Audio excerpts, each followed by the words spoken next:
Annyeonghaseyo, welcome back to my channel video shoot yang membahas seputar film seru pastinya. Berbicara tentang film Korea Selatan, saat ini sudah ada ratusan film judul yang rilis ke layar lebar. Film Korea Selatan memang punya beragam cerita yang seakan tidak ada habisnya. Well, saya memilih Wedding Dress sebagai judul film yang akan saya review. Apa yang kalian bayangkan ketika membaca judul film ini? Kisah cinta romantis kah? Kisah tentang pernikahan bahagia atau kisah cinta komedi? Sebelumnya, jangan lupa subscribe, like, dan komen channel YouTube Video Shoot dan aktifkan loncengnya agar kalian tidak ketinggalan dengan cerita seru lainnya. Wedding Dress sendiri rilis pada 14 Januari 2010, disutradarai oleh Kwon Young Jin. Film ini memiliki genre drama family yang mengambil cerita keluarga tentang kasih sayang antara seorang ibu dan anak hingga akhir hayat. Walaupun sudah 9 tahun lamanya, film Wedding Dress masih menjadi film keluarga favorit. Wedding Dress menceritakan tentang seorang single mother yang berprofesi sebagai desainer gaun pengantin. Seo Gyun hidup bersama putri semata wayangnya bernama Jang Sora. Cerita dimulai dengan tertukarnya gaun yang hendak dipakai seorang pengantin. Gaun diminta untuk mengantarkannya, sementara di sekolah Sora hujan turun dan Sora tidak membawa payung. Mondar-mandir ditunggunya hujan reda. Ibunya datang menjemputnya dengan ngebut dan mereka bersama-sama mengantarkan baju pengantin yang tertukar ke tempat acara. Di tempat acara pengantinnya sudah menangis. Bayangkan saja bajunya baru datang 10 menit sebelum acara dimulai. Gaun alias si ibu sangat sibuk dengan pekerjaannya.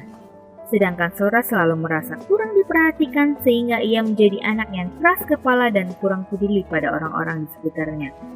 Mungkin karena sering ditinggal oleh ibunya untuk bekerja, Sora menjadi anak yang terlalu dewasa lebih dari usianya. Sora diceritakan sebagai anak yang tertutup. Ia cerdas namun tidak bisa bergaul dengan baik dengan teman-teman sebayanya. Setiap kali ibunya mengantarkannya ke tempat kursus balet, Sora justru nongkrong di kelas taekwondo di ruangan sebelahnya dan mengobrol dengan guru taekwondo yang sangat pemalu dan sedang patah hati. Pemuda yang lucu dan menyedihkan karena tak ada murid di kelasnya. Diam-diam Gaun ternyata sudah mempersiapkan desain baju pengantin untuk Sora ketika dewasa nanti. Hal itu diketahui oleh bosnya ketika ada klien yang tertarik dengan desain pengantinnya dan Gaun dengan sigap menolak dan mengatakan ini gaun untuk Sora kelak dewasa. Bosnya heran kenapa secepat itu dia melakukan semuanya ini. Dalam waktu sekejap sang ibu berubah. Tadinya ibu Sora adalah penggila kerja. Ia menghabiskan waktunya di kantor, bahkan Sora sering diajaknya ke kantornya. Namun setelah vonis itu keluar, sang ibu memutuskan untuk lebih banyak menghabiskan waktunya dengan anak semata wayangnya. Ia tahu kalau umurnya tidak akan lama lagi. Sora kaget dengan perubahan yang dialami ibunya. Ibunya selalu menanyakan apa yang diinginkan Sora, lalu membelikan semua yang diinginkannya ketika sedang asyik bermain game. Sora dengan nada bercanda berkata, TV kita sudah kuno. Seketika ibunya langsung membeli TV LCD dan membuang TV lamanya. Gaun sebenarnya menderita kanker lambung. Karena ia mengetahui bahwa hidupnya tak akan lama lagi, maka ia berusaha menjadi ibu yang terbaik untuk Sora, serta memberikan sesuatu hadiah mobil untuk sang kakak laki-lakinya. Tetapi kakaknya menolaknya. Gaun selalu berusaha tampil ceria di depan semua orang. Suatu malam Sora mengatakan akan piknik keesokan harinya. Hal yang biasa dilakukan adalah membeli kimbap di luar karena Gaun tidak bisa memasaknya. Dan akhirnya tanpa sepengetahuan Sora, Gaun semalaman tidak tidur karena ingin membuat kimbap untuk Sora. Namun keesokan harinya hujan turun. Jika hujan turun maka tak ada piknik. Sora tampak kecewa dan ibunya lalu mengajaknya ke pantai. Sayang kalau bekalnya yang kubuat tidak dimakannya.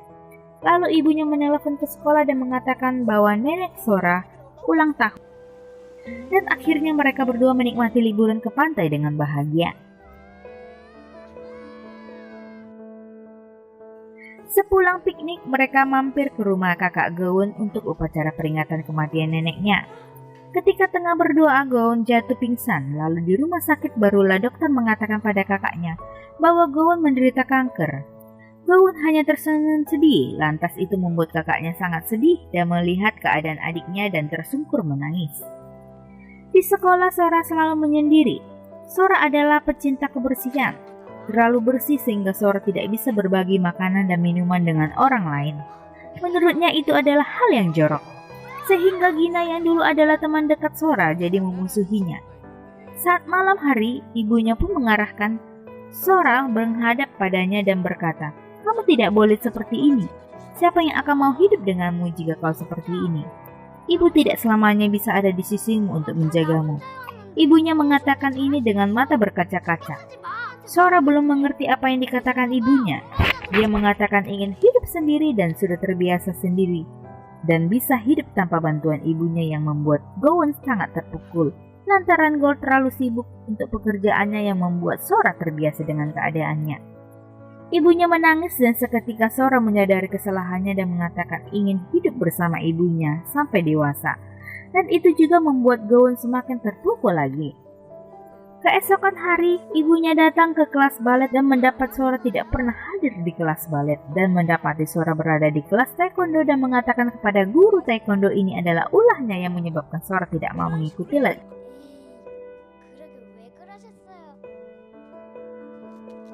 Dan sesampai di rumah, Sora mengatakan alasan dia tidak mengikuti kelas balet dikarenakan ada Gina di kelas itu. Ibunya punya ide untuk mengundang teman-teman Sora merayakan ulang tahun. Awalnya Sora bersedia mengundang mereka dan hampir memberikan undangan pesta ulang tahunnya kepada teman-temannya. Namun niat itu ia urungkan. Ketika pulang, rumahnya sudah dihiasi segala pernak-pernik pesta ulang tahun. Sora tidak peduli. Ia ke kamar dan mengerjakan PR-nya dengan memakai topi pesta ulang tahun. Ibunya merasa ada yang ganjil dan berkata, "Apakah teman-temanmu terlambat?" Sora diam. "Apakah mereka akan datang?" Sora menjawab, "Mereka tidak akan datang." Ibunya terdiam lalu dengan berusaha cerita, "Hei, apa yang kamu kerjakan? Tak ada yang mengerjakan PR di hari ulang tahunnya. Ayo kita naik sepeda." Sora menatap ibunya, "Tapi aku bisa naik sepeda. Tapi aku membelikan sepeda untukmu." Ibunya ngotot, lalu Go mengajari Sora naik sepeda dengan memeganginya dari belakang. Namun ketika di tengah latihan, Gowon mulai berkunang-kunang dan merasakan kesakitan. Namun Sora anak yang pandai, tidak butuh waktu lama untuk ia tahu bahwa ibunya sedang sakit parah. Melihat ibunya selalu minum obat yang banyak, dia berinisiatif menanyakan langsung kepada bibinya tentang penyakit ibunya yang di mana dia mengetahui ibunya tidak akan bertahan hidup lama dan itu membuat Sora sangatlah sedih dan takut kehilangan ibunya. Saat ingin berangkat ke sekolah, Sora mendengar ibunya muntah di kamar mandi. Dia tidak ingin ibunya mengetahui kalau Sora tahu ibunya sakit dan berusaha mandiri dengan menyisir rambut sendiri di mana dia biasanya disisir oleh ibunya. Dan pergi ke sekolah sendiri dengan perasaan tegar. Ketika di sekolah, cuaca mengatakan hujan akan turun, tetapi Sora lupa membawa payung. Dan dia ingat keadaan ibunya dan berusaha untuk pulang sendiri. Tetapi ibunya tiba-tiba datang dengan payungnya untuk menjemput Sora. Sora selalu berusaha untuk tersenyum di depan ibunya. Meskinya hatinya sangat sedih dan takut. Dia menemaninya bekerja.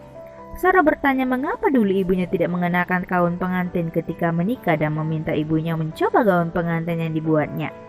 Kemudian mereka berdansa.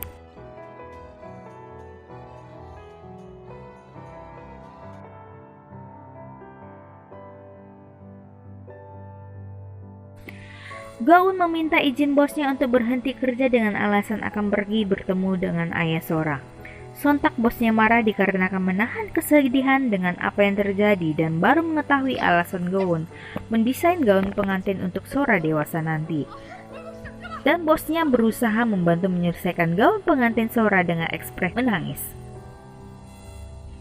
Saat di rumah, kakak laki-lakinya Gowon kedatangan kakak perempuannya yang sangat jahat. Dia mengetahui kondisi Gowon dan berusaha menyakiti Gowon dengan ucapannya yang mengatakan Sora akan dibawa kelak ke luar negeri setelah Gowon meninggal dan meminta uang asuransi kematiannya. Sontak itu membuat kakak iparnya sangatlah marah dan menampar kakak Gowon karena ucapannya yang sangat jahat. Saat makan bersama dengan keluarga sang kakak, Sora beradu mulut dengan anak kakak ibunya yang membuat Go-eun marah dan berkata siapa yang akan mau hidup denganmu jika bersikap seperti itu. Sontak Sora mengatakan dia ingin hidup bersama ibunya sampai dewasa nanti, dan suasana pun mulai haru.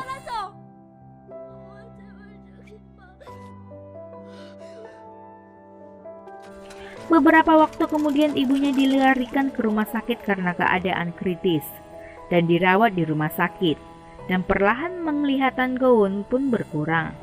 Sora berusaha mengabulkan semua permintaan ibunya, berteman dengan orang lain dan berbaikan dengan Gina. Lalu mengajak teman-temannya menjenguk ibunya, pergi les balet dan berusaha tampil dengan pertunjukan karena ibunya selalu ingin melihat Sora tampil di atas panggung. Meski penglihatan Go-eun berkurang, dia sangat menikmati pertunjukan balet Sora dan merasa bangga sekali. Semua permintaan ibunya selama ini ia kabulkan. Puncaknya ketika ia sedang bermalam di rumah sakit, keadaan ibunya sudah semakin parah. Ia naik ke atas ranjang rumah sakit dan tidur bersama ibunya. Ibunya memeluknya lalu berkata, "Apakah kau mengantuk?" Sora menjawab, "Tidak." Ibunya berkata, "Tapi tadi aku melihat kau menguap." Sora membantah, "Tidak, aku ingin mendengar radio dulu." Dan Sora pun jatuh tertidur. Radio masih menyala dan saat itu sang penyiar membacakan sebuah kartu ucapan yang dikirim ke radio. Ternyata kartu ucapan itu dari Sora untuk ibunya. Pagi harinya Sora terbangun di samping ibunya. Ia berkata pada ibunya yang sedang tertidur, "Hari ini aku tidak masuk sekolah ya. Aku ingin menemanimu seharian. Tidurlah, banyaklah istirahat." Lalu Sora turun dari ranjang dan berjalan menutup pintu kamar rumah sakit. Di luar ia berusaha keras menahan tangis. Ia tahu bahwa ibunya telah tiada. Di saat bersamaan beberapa dokter sedang berkeliling mengecek keadaan pasiennya. Tiba-tiba dokter itu berhenti di depan kamar ibu Sora dan mereka ingin mengecek keadaan ibunya Sora, tetapi Sora tidak mengizinkannya. "Ibuku sedang tertidur." "Ia sedang tidur, jangan ganggu dia," kata Sora. Sora menjerit dan ia mencoba menghalangi para dokter yang akan masuk ke kamar ibunya. Namun terlanjur sudah. Dokter sudah masuk dan mengetahui keadaan ibunya. Sora berteriak, "Jangan ambil ibuku." Adegan ditutup dengan Sora pulang dari sekolah. Di luar sedang hujan. Sora mengeluarkan payung yang sudah disiapkannya dari rumah. Sebelum ibunya meninggal, ia selalu lupa membawa payung ke sekolah. Kini tidak lagi. Sora melangkah di bawah hujan sambil tersenyum. Sebelum meninggal, ibunya telah menyiapkan sebuah desain khusus wedding dress untuk Sora. Di penghujung film, Sora yang sudah tumbuh dewasa mengenakan wedding dress yang telah dirancang ibunya untuk dirinya. Pembelajaran berharga yang saya petik dari film ini adalah berani mengakui kesalahan dan meminta maaf. Ketika kalian berbuat salah kepada ibu kalian, sikap apa yang kalian lakukan? Diam? Menunggu ibu yang mengajak berbicara terlebih dahulu? Atau malah tidak memikirkan perasaan ibu kalian? Cobalah renungkan sejenak dalam benak pikiran kalian. Film ini mengajarkan pembelajaran yang baik untuk orang dewasa dari seorang anak kecil yang belajar untuk menjadi dewasa.